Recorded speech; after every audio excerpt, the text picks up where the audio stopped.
Chapter 13. The room is so dark and chilled around Jeremy as he sits alone. The steel table in front of him, as well as the chair below him, are as cold as ice to the touch. So cold that his hand coming near the metal causes condensation on the reflective surface. His breath clouds in the air in front of him, an apparition which dissipates completely only seconds later. This is witnessed by the mirror which sits in front of him across the table and the room. It is in this mirror that he sees his own pale reflection dimly staring back at him. He can see his own fear, so he knows it couldn't be hard for the others to be able to tell this fear lies in him.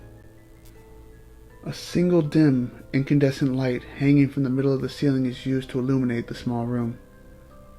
A dark shade covers the top of the bulb and causes the light to only shine downward, with a low portion of the rays shine beyond the edges of the table.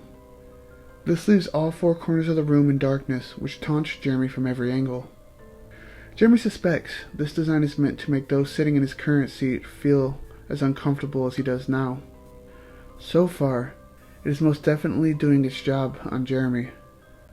Jeremy's comfort level has dropped lower than the level it was when his mother sat down for the talk a few years ago. The darkness all around him gives him the feeling that his nightmares were waiting there for him, in the shadows against every wall. They stand there, just waiting for the right time to reach out and snatch him from his cold steel seat and haul him off to his own personal hell. The creaking of the doorknob turning creeps up from behind him. He turns toward the light pouring into the room from the doorway behind him, brightening up the room, if only for a moment. From that light, in walk the detectives who brought he and Tyler, Bert and Forrest, with manila folders under their left arms, and steaming mugs of coffee in their right hands, as if this very act were part of their police protocol. Detective Bert sits across from Jeremy, while Forrest pulls up a chair from one of the dark corners of the room that Jeremy had not spotted up until now. He sets it at the edge of the table to Jeremy's right, but does not sit in it as would have been expected. Forrest instead pushes the chair into the table and walks over to Bert, handing him some folders he had carried in. He then backs up into the shadows and stands there with only his eyes being barely visible while reflecting the light. "You know, kid," Bert starts flipping through the pages in his folder, "I have 2 dead bodies and a missing person in a small town in the span of about a week." He takes a long drink of his coffee and clears his throat loudly. "I really have not been having a great time lately. Your town sheriff has called us in, and it is not under the best terms to visit this fine community." The detective continues as he goes on sifting through the pages of his report. "I've looked over all 3 cases and have found one common link." He raises his eyes to meet Jeremy's. "And that just so happens to be you." "Me?" Jeremy asks as his body tightens up and his eyes widen. I know Wilt is dead, but who are the other 2 people?" he asks. As he stares at Detective Bert, sweat starts dripping down his face, and his fingers begin to press hard against the table's surface with his palms down. Bert looks up at his partner and nods. Forrest steps forward from the darkness and opens his folder, throwing out 3 photographs, which sprawl across the middle of the table. Jeremy nearly vomits at the grotesque vision of blood and gore that lay in the photos before him. His hands raise to his mouth and he turns his head away from the photos, leaving the outline of his fingerprints and minuscule droplets of water behind on the table. "Do you recognize the person in these photos?" Detective Bert asks Jeremy, who is now cowered back in his chair. "Of course you don't. His face has been destroyed beyond any form of recognition," Bert continues. "However, if you look at the background, you will notice it's the room of a friend of yours." He waits for Jeremy to look back at the images, but that just doesn't happen. Jeremy sits back in his chair, staring into the darkness behind his eyelids, slammed tightly closed. "Look at the photos," Bert says, with growing anger in his voice. Jeremy slides his hands higher up his face, covering its entirety with the palms, and still does not look at the photos. Bert stands up, slams his hand down on the table, startling both Jeremy and Detective Forrest. Bert leans in toward Jeremy and shouts at him, "Look at the damn pictures!" Detective Forrest places a hand on the shoulder of Detective Bert and tells him to calm down. As he leads Bert away, he mentions Jeremy's right to a lawyer, but is hushed quickly by Bert. They bicker a little in the corner of the room, but Jeremy cannot tell what they are saying, because they are both being quiet, and Jeremy is just trying hard to forget what he had just seen in the photos. All he can hear is hissing back and forth coming from the dark, as if they were two snakes battling for their lives in the corner. After some harshly said words were thrown back and forth, Jeremy picks up the end of the conversation. "Maybe you're not ready for something like this yet, Forrest," he hears Bert yell at his partner as he places both hands on the shoulders of Forrest. "Just get out, I'll take care of this myself," he shouts as he rushes his partner out the room, locking the door behind him. He turns to Jeremy and hovers over him angrily. "Look at the photos, now!" he screams into Jeremy's ear in furious rage. When Jeremy refuses, Bert grabs him by the back of his head and shoves his face down into the table and up against the photos.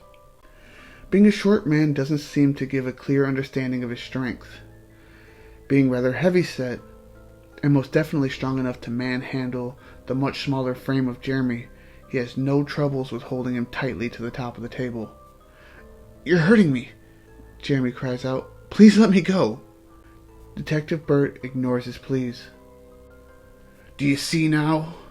This is the room of a friend of yours," Bert yells as Jeremy cries out in pain, flailing about, trying to escape the detective's grip. Jeremy unwantedly opens his eyes and sees a familiar room. It was that of Wilt, and he can feel tears welling up in his eyes. "It's Wilt's room!" Jeremy shouts out as the tears flow onto the photo and pool around the bloody corpse of his good friend, magnifying the image. The grasp on him is released, and the detective travels back to the other side of the table. Leaning over the table, Detective Bert begins flipping through the papers again. "That's right, case number 2, Bert says without looking up. He fixes himself up, sits down, and clears his throat again. "Number 2 of 3, all of which can be linked to you," he states as he places his arms on the table and interlaces his fingers. "I'll bet you will also be familiar with the other 2 scenes," he states as he opens the folder and pulls out another photo. "This scene here shows the office of a man named Stephen Donis. I believe you know him through your father." Jeremy's body tightens again as he sits back in the chair and wipes the tears from his face, as more and more continue to drain from his eyes. This is all noticed by Detective Bert. "Yeah, I read your psych profile from the therapist you saw after your father died." He takes a deep breath and stares hard at Jeremy, paying very close attention to his reactions. "It seems as though you have been holding some very strong, angry, and violent feelings toward the good doctor." He notices Jeremy's hands ball into tight fists. Getting up from his seat, he walks up next to Jeremy and grasps the back of his neck tightly once again. Dropping another photograph on the table in front of Jeremy, he squeezes the boy's neck and pushes his face toward the picture. Jeremy is taken aback by the sight of blood-filled bathtub. A crimson, partial handprint lay upon its rounded edge. "It seems as though you blamed him for the cowardly actions of your father," Bert continues as Jeremy's jaw tightens and his teeth begin to grit. There is rage building up inside of him that he cannot keep control over. "It seems as though you weren't exactly ready to accept it when your father wept as he put that blade to his..." He is unable to finish as Jeremy's rage engulfs him, and he smacks Bert's hand away and lunges from his seat at the detective. Go to hell! He screams as he claws at the detective. They struggle for a moment before Bert grabs him and throws him to the floor, trying to fight Jeremy into submission. Bert climbs on top of him to hold him down, putting all of his weight down on Jeremy's abdomen. Jeremy, however, has incredible strength for someone of his size. Bert realizes that trying to restrain him won't work and raises his right fist and brings it down on Jeremy's rib cage. This, however, does not stop Jeremy from being resistant. Their scuffle draws the attention of the waiting Detective Forrest just outside the door. He struggles to unlock and open the door, but he gets in just in time to see Detective Bert's fist collide with the left side of Jeremy's face, splashing blood on the floor next to his head. "Bert, get the hell off of him!" Forrest screams as he grabs his partner and pulls him off of Jeremy. "What the hell are you doing? He's a minor!" He yells out while throwing Detective Bert into the darkness of an edge of the room and into a wall. "Just cool it a minute," he tells Bert before he goes to help Jeremy off the ground. "Come on, kid. Let's leave him here for a minute." Once Jeremy gets to his feet, he lunges at Bert once more, clawing his face with his right hand. Forrest pulls him away as a trail of liquid life flings from his fingertips. He wrestles him into submission against the table as his partner wipes the blood from his face. "You little bastard," he screams. "Is that the temper that caused you to kill Alan Sallow?" He shouts at Jeremy as he stands up and wipes his own blood across the boy's face. Jeremy's eyes fall from the crazed beast he has been to focus on the space before them. He begins to break down as Detective Bert's words begin to sink in. "No," he cries out. "Not AJ. It can't be." He calls out as tears begin to stream down his face, mixing with both his and Bert's blood and dropping heavily to the table below. His heart starts to ache as the realization that his best friend in the world is dead. His legs get weak and Detective Forrest has to help him out of the room, just about dragging him down the hall to a holding cell where he'll be spending some time. Thank you for listening. If you're enjoying the story and how it's going, please subscribe so you can get every chapter as it comes through. Discuss in the comments, plot threads, and where you think the story's going. Share with anybody you think might find it interesting. Until then, I'll see you next video.